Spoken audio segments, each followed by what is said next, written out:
Deleted. That's the sentence investigators say they heard just seconds before the recording suddenly cuts off. 2 words. Cold, direct, and according to sources inside the investigation, the voice may belong to Savannah Guthrie. Now here's the part that's sending shockwaves through the entire case, because this recording was never meant to be heard. Not by investigators, not by the public, not by anyone. The file had been manually deleted from a private device just hours after Nancy Guthrie vanished from her own home in the middle of the night. But when FBI digital analysts dug deeper into the system, they didn't just find traces of the file. They recovered the entire 2-minute recording. And what's inside it? Let's just say, if the voice experts are right, this could flip the entire narrative of the case upside down. Because in those 2 minutes, there's a conversation, a tense one, a voice asking questions, another voice giving instructions, and one moment where someone says something so disturbing that even investigators reportedly paused the playback and looked at each other in silence. One agent allegedly said, "Wait, play that again." So now the question everyone is asking is simple. If Savannah Guthrie had nothing to hide, why was this recording deleted? And more importantly, what exactly happened in those 2 minutes before her mother disappeared forever? Because if this recording is real, then the story we've all been told about Nancy Guthrie's disappearance might be completely wrong. For weeks, the country has been watching the same mystery unfold again and again on television screens, news feeds, and viral clips.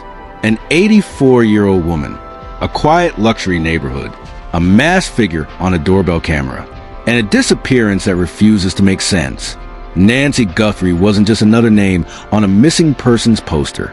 In Tucson's Catalina foothills, she was known as the kind of woman who hosted charity galas, so extravagant people joked they looked more like political summits than dinner parties. Wealthy donors, local officials, business executives. Her guest list often looked like a who's who of Arizona's power circles.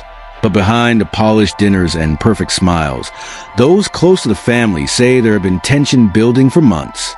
And at the center of that tension was her daughter, Savannah Guthrie. Publicly, Savannah appeared to be the devoted daughter. In interviews after the disappearance, she spoke with a voice that sounded calm but heavy. "Please," she told the cameras once, staring straight into the lens. "If anyone knows anything about my mom, anything at all, come forward." But behind closed doors, according to people who claim to know the family dynamic, things weren't always that simple. Neighbors say the relationship between Nancy and Savannah had become complicated. Arguments about finances, disagreements over property, and whispers about decisions involving Nancy's estate. Now, none of that proved anything at the time. Families argue all the time. But then came the night everything changed. January 31st, 10:02 p.m. Security cameras show Nancy's car pulling slowly into the garage of her massive Catalina Foothills mansion. The gate closes behind her. The neighborhood is quiet, almost eerily peaceful. The kind of place where residents say the loudest noise after midnight is usually a coyote somewhere in the desert hills. But sometime between 2 o'clock and 3 o'clock in the morning, something happened inside that house. Nancy's medical monitoring device suddenly disconnected. Her bedroom lights went dark, and by sunrise, she was gone. No goodbye, no explanation, just gone. Hours later, the footage appeared. Doorbell camera video showing a masked figure walking calmly toward the front entrance. Black hoodie, gloves, backpack, not running, not panicking, just walking slowly, like someone who already knew exactly where they were going. When the video first aired, it exploded across the internet. Comment sections lit up instantly. "That's professional. He looks too calm. This feels planned." News networks replayed the footage on loop, each frame analyzed like a scene from a crime thriller. And almost immediately, the story solidified. Kidnapping. Authorities believed someone had targeted Nancy Guthrie for ransom. Within hours, the investigation escalated into something massive. Helicopters circled the Catalina foothills. Search teams combed the desert terrain. Hundreds of agents from multiple agencies began working the case. Press conferences were held. Rewards were announced. And every day the mystery seemed to grow deeper. Then came the ransom demand, $6 million. Not in cash, not through private communication, but through a cryptocurrency wallet address that somehow ended up circulating publicly online. That detail alone left many investigators scratching their heads, because experienced ransom criminals usually avoid publicity at all costs. Silence is leverage, exposure is risk. But in this case, the ransom message seemed almost designed to attract attention. The wallet address was monitored constantly. Journalists watched it, investigators watched it, internet sleuths watched it, and something strange happened. Nothing. No payments. No transfers. No activity. Days passed. Then weeks. Still nothing. Even stranger, there was never a verified proof of life message from Nancy herself. No voice recording. No photo. No video confirming she was still alive. For many former investigators watching the case on the outside, that detail raised serious doubts. Because in most ransom kidnappings, proof of life is the first thing criminals provide. It proves the hostage exists. It creates urgency. It forces families to negotiate. But here, silence. Total silence. And then the investigators discovered something that would add yet another layer of confusion. Inside the crime scene, there were signs something had happened, but not signs of a violent struggle. No smashed furniture. No shattered windows. No chaos inside the home. Just a small amount of blood found on the porch. Enough to confirm Nancy had been injured, but not enough to explain a violent abduction. And then there was the DNA. 2 unidentified profiles recovered from the scene. 2 not matching Nancy, not matching each other, and not matching anyone in the National Criminal Database. At that point, the case that seemed straightforward at first started to fracture into something far more complicated. Was this a professional kidnapping, an inside job, or something else entirely? Because as investigators continued digging through digital records, security logs, and family communications, they discovered something that would quietly shift attention toward a direction no one had expected, a direction that, if confirmed, could completely change how the world sees this case. And it all started with a deleted file. A file investigators say Savannah Guthrie tried very hard to make disappear. But as every digital forensics expert knows, deleting something doesn't always mean it's gone. Sometimes it just means someone didn't want it found. 3 weeks into the investigation, the case that had already shocked the country took a turn no one inside the FBI task force was expecting. Because investigators weren't just searching the desert anymore. They were searching people, phone records, financial transfers, deleted files, private conversations. And that's when one name suddenly started appearing again and again and again. Savannah Guthrie. According to investigators familiar with the case, the first red flag appeared inside something most people would never think about. A deleted voice memo, recovered from a sync cloud backup, connected to Savannah's phone. At first, the file looked harmless. Just a 2-minute recording created the same night Nancy Guthrie disappeared. But what caught analysts' attention wasn't the recording itself. It was the timestamp, 2:17 a.m. Right in the middle of the window, investigators believed Nancy was taken from her home. And the moment forensic specialists restored the file, the room reportedly went silent, because the voice speaking in the background sounded extremely familiar. A woman, calm, focused, not frightened, not confused, just giving instructions.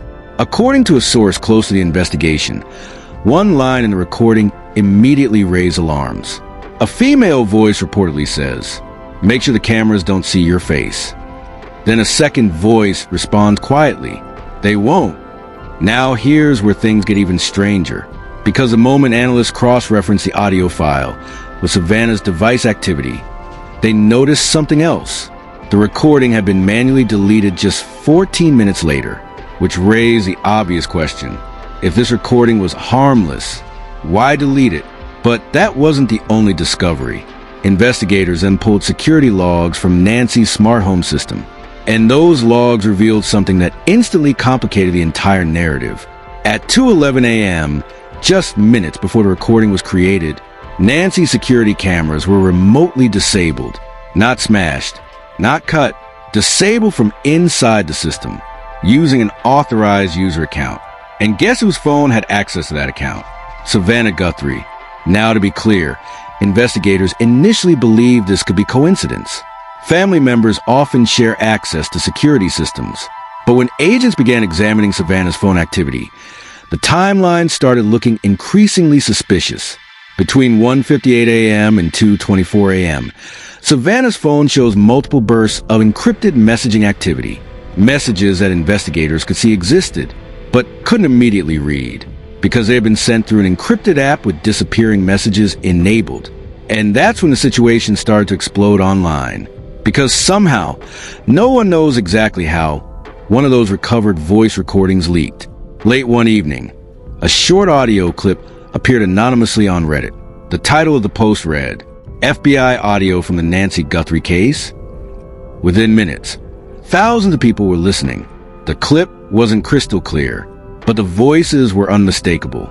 A woman speaking, someone responding, and then a sentence that instantly ignited chaos online. Just get her out before anyone notices. Within hours, the clip had spread to TikTok, Twitter, and YouTube. Hashtags began trending. Hashtag Savannah audio. Hashtag Nancy Guthrie case. Hashtag 2-minute recording. Some people immediately defended Savannah. That audio could be fake. This is obviously edited. This is a smear campaign. But others weren't so convinced. One viral tweet read, "Why does the voice sound exactly like Savannah?" Another post that gained over 3 million views asked a chilling question. If this was kidnapping, why does the recording sound like planning? Suddenly, the case wasn't just about a missing elderly woman anymore. It was about a daughter, a recording, and a timeline that investigators were now examining very carefully. But the most explosive moment came 2 days later, when federal agents made a quiet but extremely significant move. At 6:40 a.m., several unmarked vehicles pulled into a quiet neighborhood street. Not Nancy's home, not a suspected kidnapper's hideout, but a completely different address. The residence of Savannah Guthrie. Neighbors say they watched as agents walked calmly to the front door. No sirens, no shouting, just quiet determination. Within minutes, agents were inside. And according to a source familiar with the search warrant, they weren't looking for weapons. They weren't looking for ransom money. They were looking for digital evidence.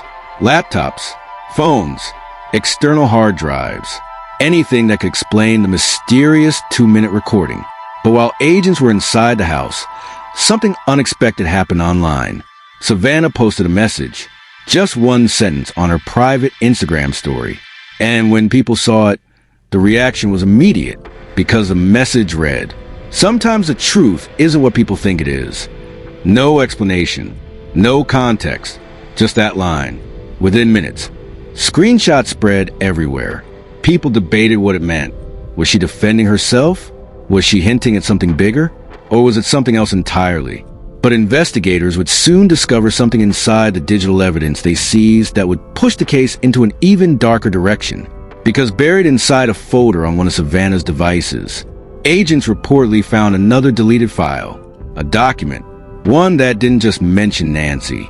It mentioned money, a lot of money, and the words written inside that document would soon make investigators ask a question that could change everything. Was this kidnapping, or was it something far more calculated? By the time investigators finished analyzing the devices taken from Savannah Guthrie's home, the case had already exploded across the internet. But what they discovered next didn't just raise questions. It raised alarms. Because inside one of the recovered laptops, investigators reportedly found a private digital document that had been partially deleted only hours after Nancy Guthrie vanished. At first glance, it looked like nothing more than a financial planning note. But the deeper analysts looked into the file, the stranger became. The document referenced multiple numbers, large numbers, 6 million, 5 million, 2 million, and beside those numbers were short phrases, transfer window, wallet confirmation, delay media. None of it made complete sense on its own. But when agents compared the document's timestamps with a cryptocurrency ransom demand that had appeared online days after Nancy's disappearance, the timeline suddenly looked far less random. One investigator reportedly muttered something chilling while reviewing the data. "This looks planned." Now, of course, at this stage, nothing had been proven. Documents can be misinterpreted. Draft notes can mean many things. But when rumors about the discovery leaked to the media, the reaction online was immediate and explosive. Within hours, social media platforms turned into full-blown battlegrounds. On Twitter, the hashtag Savannah Guthrie shot straight into trending territory. One viral post with over 4 million views read, "If she planned a ransom before the kidnapping even happened, this case just became something else entirely." But not everyone believed it. Savannah supporters fired back instantly. This is another media smear. Investigators are twisting information. We haven't even heard Savannah's side. Meanwhile, several high-profile crime commentators began discussing the case on live streams. One former detective said something that immediately fueled more controversy. In real kidnappings, criminals usually want quick payment and silence. But here, the ransom message was public, messy, and strangely theatrical. And that observation made a lot of people uncomfortable because it suggested something investigators were now quietly considering. What if the ransom demand wasn't created by professional kidnappers at all? What if it was designed to look like a kidnapping? That possibility alone sent the internet into overdrive. Some users began re-examining the original doorbell camera footage of the masked figure outside Nancy's house. Frame by frame, slow motion, zoomed in, and then someone noticed something odd. The person in the video never tried to hide their height or body shape. In fact, the way the figure moved looked strangely familiar to some viewers. One viral comment read, "Why does that walk look like someone who knows a house?" But the most unsettling development came later that night, when investigators reportedly made a discovery inside Savannah's encrypted messaging history. A message sent just hours before Nancy disappeared. A short message, only 4 words. But those 4 words are now being quietly discussed among people close to the investigation, because the message reportedly said, "Everything happens tonight." And if that message truly came from Savannah's phone, then the question investigators are now asking might be the most disturbing one yet. Was Nancy Guthrie's disappearance really a kidnapping? Or was it the beginning of something far more calculated than anyone imagined? By the next morning, the story had completely taken over the internet. What started as a quiet missing person investigation had suddenly turned into a national obsession. Every news channel, every podcast, every true crime live stream, everyone was asking the same question. Was Savannah Guthrie hiding something? Because once the alleged message, "Everything happens tonight," started circulating online, the reaction was immediate and brutal. On Twitter, the hashtag Justice for Nancy exploded past 8 million mentions in less than 12 hours. One viral tweet read, "If that message is real, this isn't just a kidnapping case anymore, it's a betrayal story." Another post went even further. "Imagine planning something like this against your own mother. If this is true, it's one of the coldest cases we've ever seen." But not everyone was ready to accuse Savannah Guthrie. Her supporters flooded the internet with their own theory. They claimed investigators were twisting incomplete evidence, and the media was rushing to judgment. One comment that gained massive attention said, "People are forgetting something important. Anyone can fake messages, leak documents, or manipulate information. Let the investigation finish."